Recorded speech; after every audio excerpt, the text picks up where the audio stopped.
തള്ളല്ലേ മോനെ? ഞാനും ഉണ്ട്. ഹായ്, ഇന്നേ ഞങ്ങൾ പെട്ടെന്ന് നാട്ടിൽ വരെ പോവാം കേട്ടോ. അപ്പോൾ വീഡിയോസ് കൂടുതലായിട്ടൊന്നും എടുക്കാനൊന്നും പറ്റില്ല. അതെ അതെ അതെ ഉള്ള തള്ളിമറിക്കൽ മൊത്തം അവൾ എടുത്തിട്ടുണ്ട്. അതുകൊണ്ട് തന്നെ ഞാൻ കുറച്ചേ എടുത്തുള്ളേ. പഠിച്ച് എന്ത് ചെയ്യും?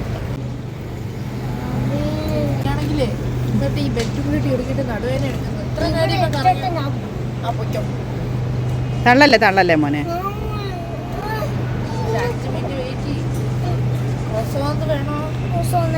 പിടിച്ചോട്ടെ. ആ കട്ട് ചെയ്തു. ആ ഇത് എവിടെ പോന്ന്? നാട്ടിൽ പോന്നോ? അടിപൊളിയാണല്ലോ, അടിപൊളിയാണല്ലോ.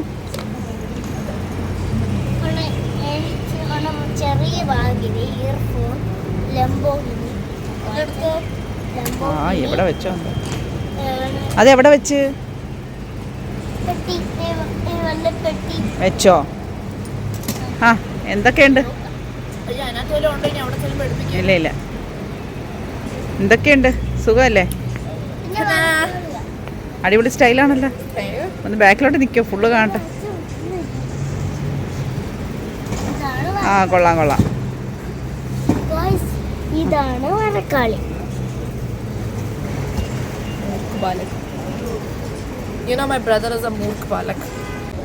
നല്ല തിരക്കായി എയർപോർട്ടിൽ ഇപ്പോൾ. പല കാരണങ്ങൾ കൊണ്ട് തന്നെ ആൾക്കാരെല്ലാം യാത്ര ചെയ്യുന്നത് ഇപ്പോൾ ഇതുവഴിയാണ്. അപ്പോൾ ഫ്ലൈറ്റും കാര്യങ്ങളും പലയിടങ്ങളിലൂടെ ഇല്ല എന്നുള്ളതൊക്കെ എല്ലാവർക്കും അറിയാമല്ലോ. അതുകൊണ്ട് തന്നെയാണെന്ന് തോന്നുന്നു ഇത്രയും തിരക്ക് അനുഭവപ്പെടുന്നത്. നമ്മൾ കുറച്ച് ആഹാരമൊക്കെ കൊണ്ടുവന്ന് കഴിക്കുകയാണ്. കുറച്ച് നേരത്തേക്ക് എയർപോർട്ടിൽ എത്തേണ്ടതായിട്ടുണ്ടായിരുന്നു. പലയിടങ്ങളിൽ നിന്നുള്ള ടൂറിസ്റ്റുകളാണെന്ന് തോന്നുന്നു. അവരൊക്കെ അവരുടെ രാജ്യത്തെത്താൻ വേണ്ടി ഒമാനിനെ ആശ്രയിച്ച് ഉള്ള യാത്രയാണ്. അതുകൊണ്ട് തന്നെയാണ് ഇവിടെ നല്ല തിരക്കുണ്ട്. ഇതുവരെ ഇങ്ങനെ യാത്ര ചെയ്യുമ്പോഴൊന്നും ഇങ്ങനെ ടൂറിസ്റ്റുകളെ നമുക്ക് കൂടുതലായിട്ട് കാണാനായിട്ട് പറ്റിയിട്ടില്ല കേട്ടോ. കുട്ടികളുമായിട്ടുള്ള യാത്ര തന്നെ വലിയ പാടാണ്. അപ്പോൾ പിന്നെ 4 മണിക്കൂർ എന്ന് പറയുമ്പോൾ നമുക്ക് അത് തന്നെ വലുതാണ്. അപ്പോൾ പിന്നെ ഓരോ ദൂര സ്ഥലങ്ങളിൽ നിന്നൊക്കെ വരുന്നത് നമ്മൾ സമ്മതിക്കണം.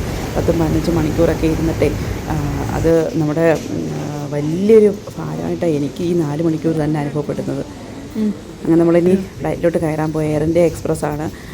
എപ്പോഴും ഉള്ളിലൊരു ഭയമാണ്, എന്നാലും ഇപ്പം നമുക്ക് സന്തോഷവും കൂടെ. പവിക്കുട്ടിയുടെ എക്സാമൊക്കെ ക്യാൻസൽ ചെയ്തു. അതുകൊണ്ട് അവൾ ഭയങ്കര ഹാപ്പിയാണ് കേട്ടോ നാട്ടിൽ പോകാനായിട്ട്. പിന്നെ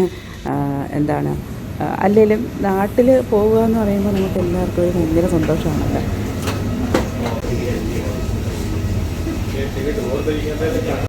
ഫ്ലൈറ്റിലോട്ട് കയറുകയാണ് അമ്പാടി അച്ഛനും കൂടെ.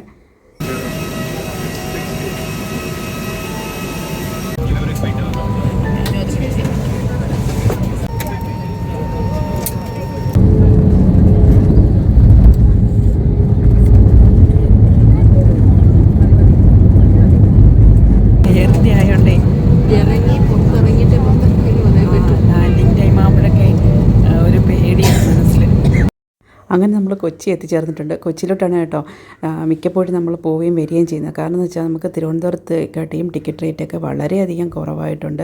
പിന്നെ നമുക്ക് സ്വന്തമായിട്ട് വണ്ടിയൊക്കെ ഉണ്ടെങ്കിൽ പിന്നെ ആ വണ്ടിയിൽ വിളിച്ച് വരുമ്പോഴായാലും നമുക്ക് ലാഭമാണ്. അല്ല മറ്റേ നമ്മൾ ടാക്സിയൊക്കെ എടുത്ത് വരുമ്പോഴാണെങ്കിൽ ഭയങ്കര പൈസയൊക്കെ ആവും. അല്ലെങ്കിൽ നമ്മൾ ട്രെയിനോ ഒക്കെ ആകുമ്പോൾ കുഴപ്പമില്ല കേട്ടോ. പക്ഷേ എന്നാലും തിരുവനന്തപുരത്ത് പോകുന്നതിനെക്കാട്ടി നമുക്ക് ലാഭമാണ് കൊച്ചി. അപ്പോൾ നാട്ടിലോട്ടുള്ള യാത്രയുടെ കാഴ്ചകൾ ഇവിടെ അവസാനിപ്പിക്കുകയാണ്.